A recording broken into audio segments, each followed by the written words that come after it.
오늘 본문은 하나님 약속의 말씀입니다.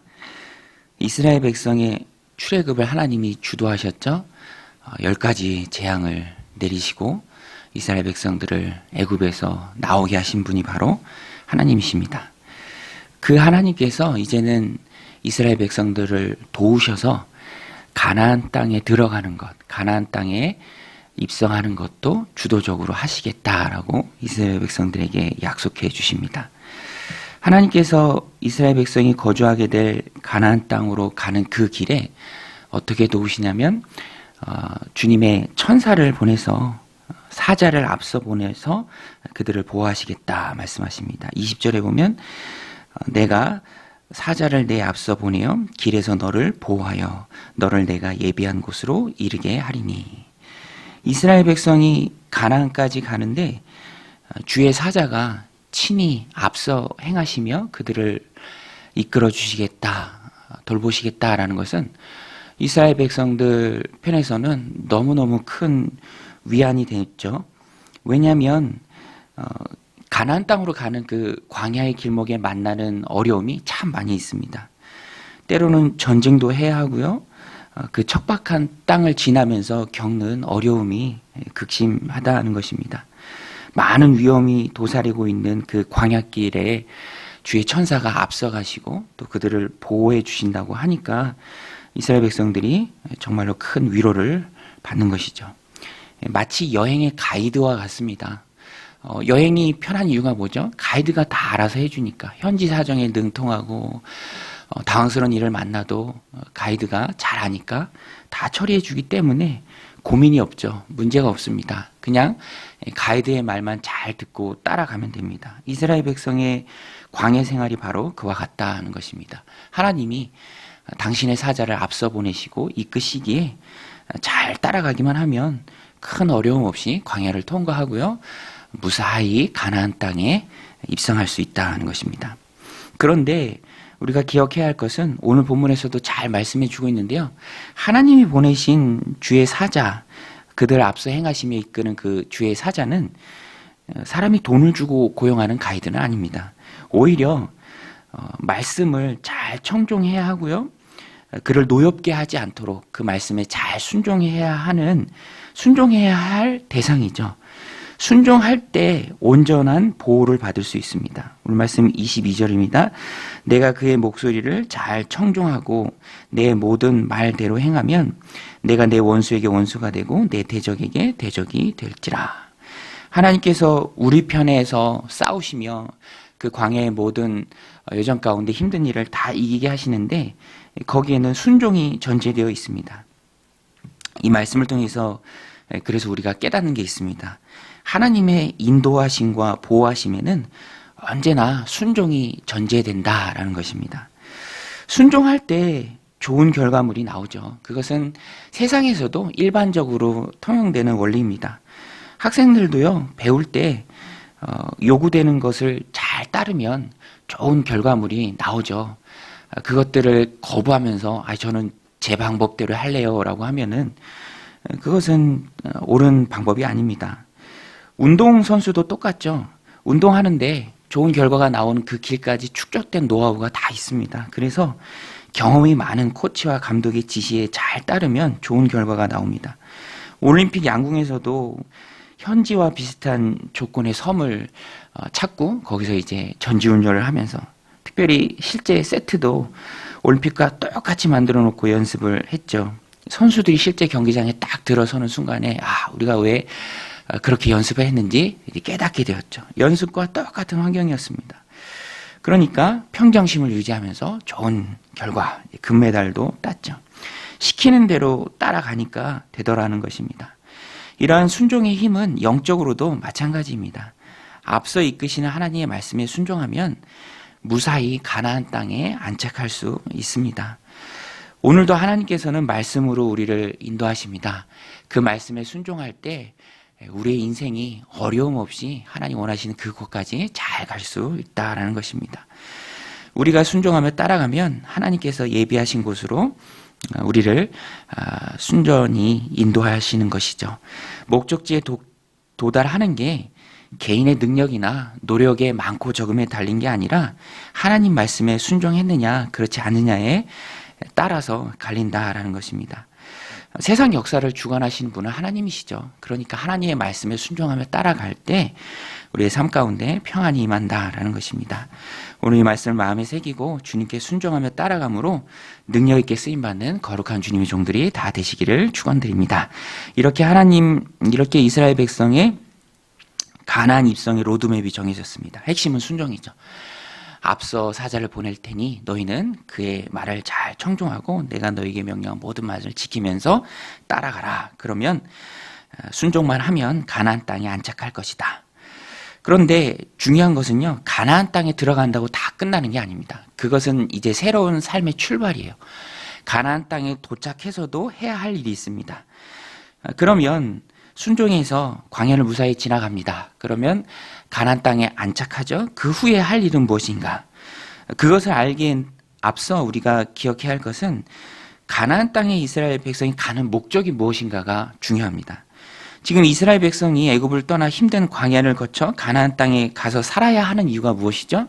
그 이유는 이스라엘 백성들의 행복이 아닙니다. 그들이 잘 되라고 가나안 땅에 들어가는 것이 아니죠.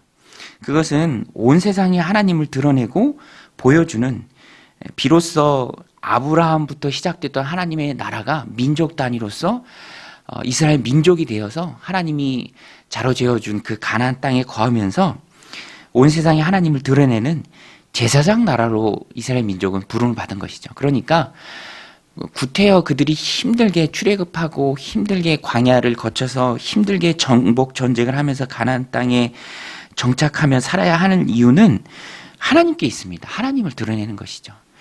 이것을 이스라엘 백성들이 몰랐기 때문에 계속해서 애굽으로 돌아가자라고 얘기했던 것이죠.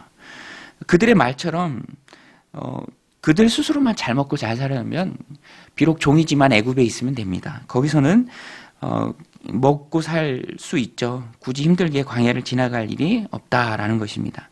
그러나 하나님이 부르셨기에, 제사장 나라로 부르셨기에 자부심을 가지고 긍지를 가지고 또 사명을 가지고 목적의식을 가지고 가나안 땅으로 가는 것이고요. 가나안 땅에서 이제 하나님의 백성으로 사는 것이죠. 이런 거룩한 목적이 있기 때문에 이스라엘 백성은요, 가나안 땅에 입성하자마자 그 땅의 거민들을 쫓아내야 합니다. 거기에 살고 있는 가나안 족속들을 다 몰아내야 했습니다. 이때도 하나님께서 하나님의 권능을 보내주시겠다라고 말씀하십니다. 도우시겠다. 오늘 본문에는 왕벌이 나옵니다. 왕벌을 보내주겠다.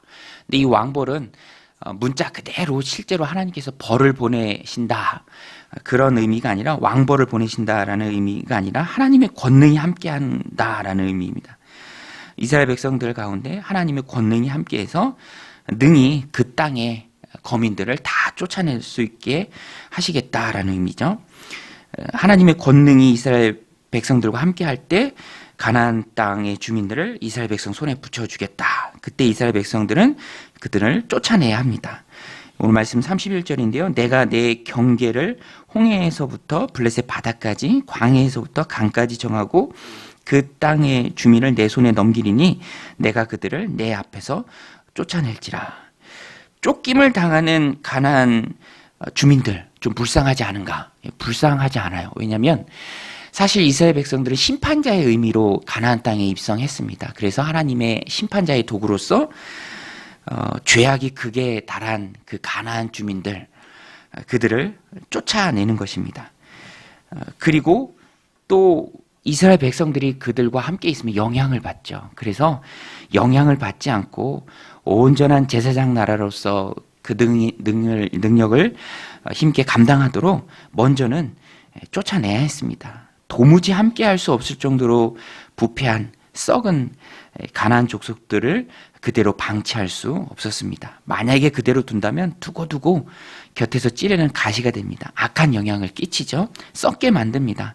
사람은 쉽게 영향을 받습니다. 그래서 하나님께서는 이스라엘 백성이 가나안 족속들의 영향을 받지 않도록 처음부터 심판자도로 그들을 사용하시고요. 가나안 족속을 쫓아내게 하십니다. 오늘 말씀 33절인데요. 그들이 내 땅에 머무르지 못할 것은 그들이 너를 내게 범죄하게 할까 두려움이라. 내가 그 신들을 섬기면 그것이 너의 올무가 되리라. 이런 이유 때문에 그들은 반드시 가나안 주민들을 쫓아내야 했습니다. 이렇게 처음부터 가나안 백성을 쫓아내라고 말씀하시는 것을 통해서 오늘 우리가 깨닫는 게 무엇입니까? 온전한 사명 완수의 시작은 주변 정리부터라는 것입니다. 주변 정리.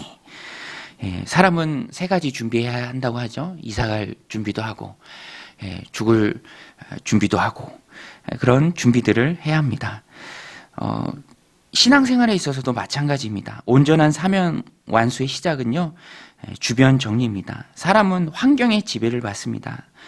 보고 듣고 영향받는 것이 좋은 것이 되어야 합니다. 저희 아이도 자꾸만 그 일본 애니메이션 있어요. 뭐 귀멸의 칼날 뭐 이런 거 애들 다 봤다. 자기도 보게 해달라.